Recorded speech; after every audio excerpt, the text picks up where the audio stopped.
Kan kadang-kadang tuh kan kayaknya tuh silaturahmi tuh menyenangkan ya, maksudnya datang aja ke rumah orang dijamu dan segala macamnya. Tapi ternyata couch emas sama jam tangannya bagus gitu kan. Assalamualaikum Ustaz. Waalaikumsalam.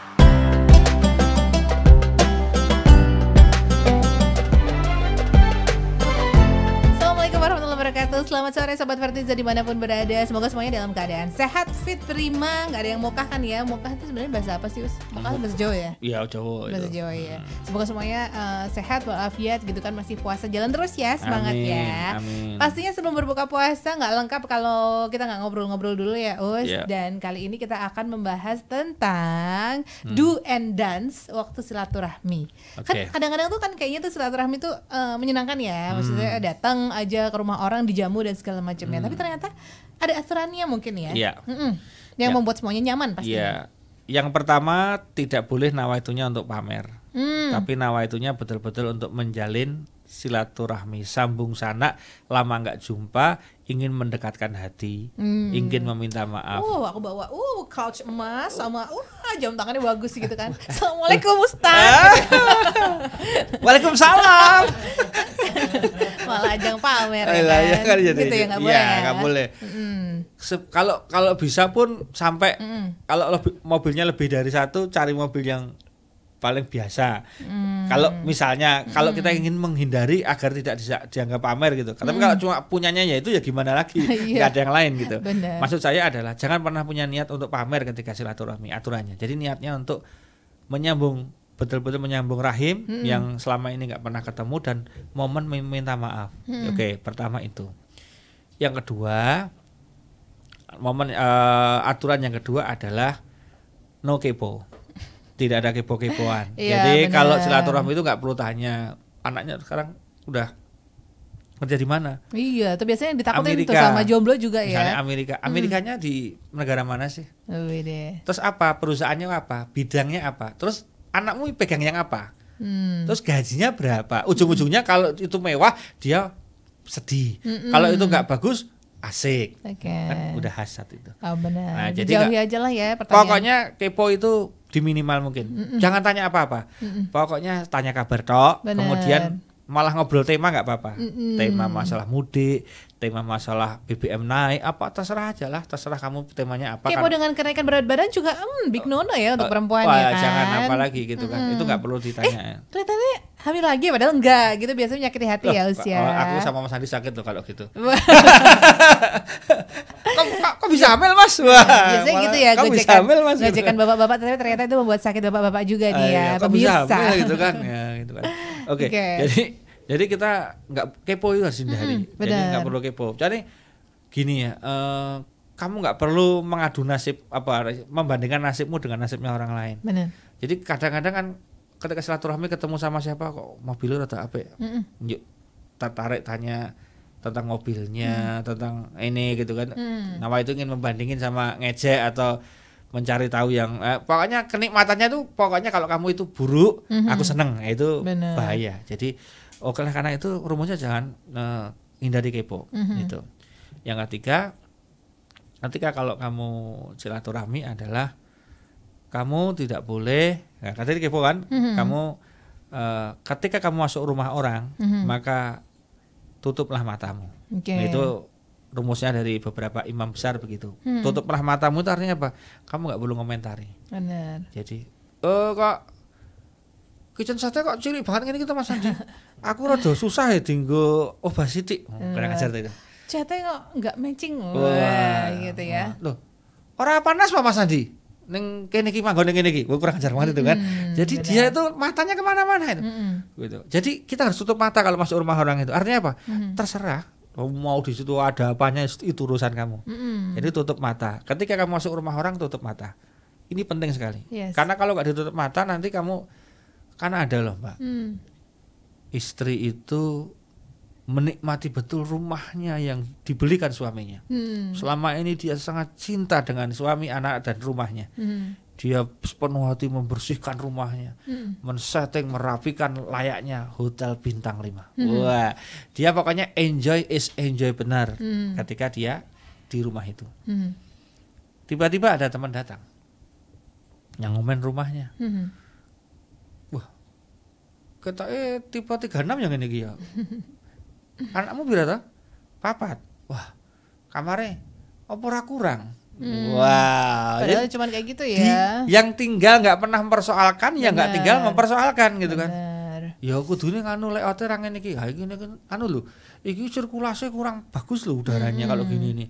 Nanti anak-anak itu anu loh, paling enggak kamarnya tambah. Jadi malah yang punya tuh rumah siapa? gitu lah. Kok yang kepo banget ya sih, itu nggak boleh, gitu. itu nggak boleh. Sangat diharamkan untuk seperti itu. Jadi tutup mata kalau kamu sedang masuk ke rumah. Nah, kalau kamu keluar rumah, itu kan, ya istilahnya kamu tutup mata dan tutup telinga kan gitu. Nah, kalau kamu keluar kamu harus menjadi orang bisu. Jadi masuk rumah orang kamu jadi orang yang buta, keluar rumah kamu jadi orang yang bisu. Nggak usah cerita-cerita. Nah, rumah tangga itu bisa kisruh hanya gara-gara cerita rumahnya orang. Istri pulang ke rumah, Mas, itu Mas, wah TV-nya besar sekali Mas. Kulkasnya waduh Mas, itu Mas. Suaminya kemudian ngeluntung gitu kan, ya Allah.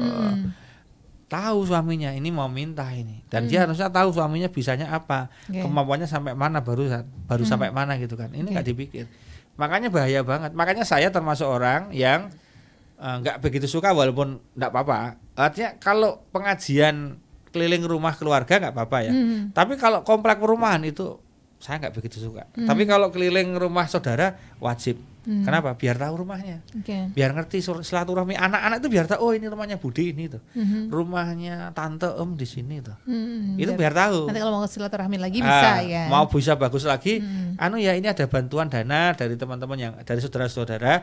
Nanti tolong ini mudah-mudahan bisa, kalau mau ditambahin alhamdulillah, kalau enggak apa-apa, yang penting ada, nggak usah dipikir makanannya. Jadi orang yang kebetulan rumahnya ketempatan itu enggak bingung ya, karena kadang-kadang ada dana stimulus kayak gitu. Nah, jadi itu pentingnya kalau silaturahmi itu nggak boleh lah kita kemudian banding-bandingin. Nah, kalau pengajian atau kajian itu keliling rumah di komplek perumahan, karena rumahnya kan bareng, podo. Jadi luasnya mirip, bentuknya mirip, dalamnya kan beda. Dia mesti ngevaluasi perabot. Apalagi ibu-ibu ya. Wah, udah pulang itu malah ngelis. Kayak tim dekor rumah aja udah. Iya, dia ngelis macam-macam gini. Sampai teman saya itu pernah, karena istrinya sering keliling-keliling silaturahmi ya, jadi silaturahmi ini malah membawa bencana kan, kemana-mana. Akhirnya ketika pulang itu selalu minta ini. Saat teman saya itu agak ya mau gojek ya, mau bercanda tapi agak ngasih pelajaran. Gini, kamu kan dari kemarin kan nyebut terus pengen ini. Sekarang yuk coba biar ini enggak apa namanya, biar segera rampung. Kamu ambil buku, ambil kertas atau buku, terus gimana Mas, tulis keinginanmu apa saja sehingga aku itu nggak terlewatkan satupun. Wah, pede itu, terus ditulis sama dia, pengen rumahnya gini ini tulis.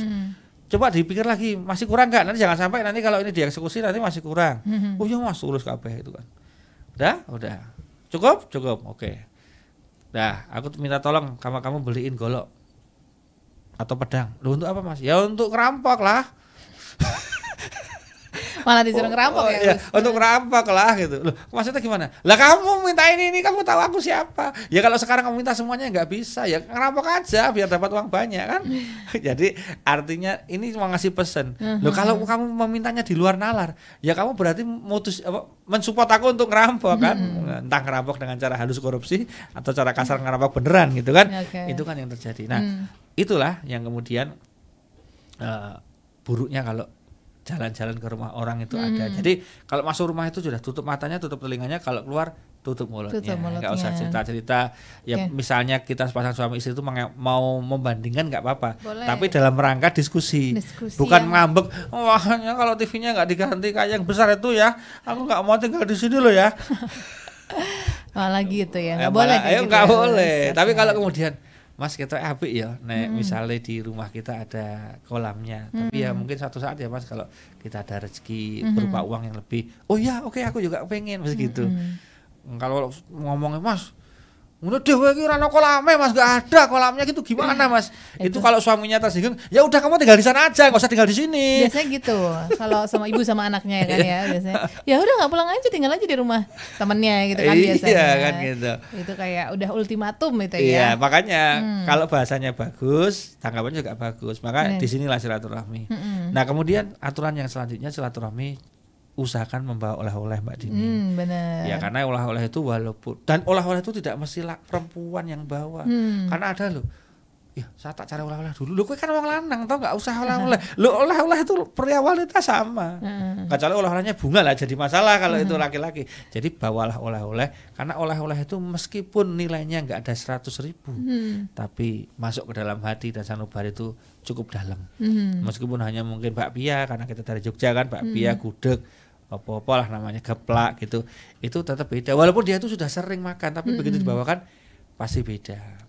Apalagi kalau silaturahminya bukan di Ramadan, Idul Fitri tapi Ramadan, silaturahmi membawakan ini untuk sahur ya, nanti untuk buka ya, kan itu luar biasa. Benar. Nah, jadi insya Allah kalau niatnya sudah baik begitu, kemudian Anda melakukan beberapa aturan-aturan tadi, mudah-mudahan silaturahminya betul-betul kata Rasulullah, barang siapa yang silaturahmi, Allah akan panjangkan usianya dan akan diperbanyak rezekinya. Amin ya rabbal alamin. Gitu ya. Walaupun ya sebenarnya tuh niatnya baik kan silaturahmi, cuman kita perlu lurus lagi, kita tambah lagi wawasannya gimana sih silaturahmi yang pastinya itu menyenangkan, menyamankan kedua belah pihak ya Us ya. Betul. Jangan sampai datang ke rumah orang tuh terus kita tuh banyak pikiran malahan, atau nanti kita jadi menyinggung orang lain atau disinggung orang lain. Nah, karena habis nonton ini, tahu sih ya kita sore hari ini itu jadi punya bekal deh untuk silaturahmi nanti ya di Idul Fitri di tahun 2022 ini. Amin.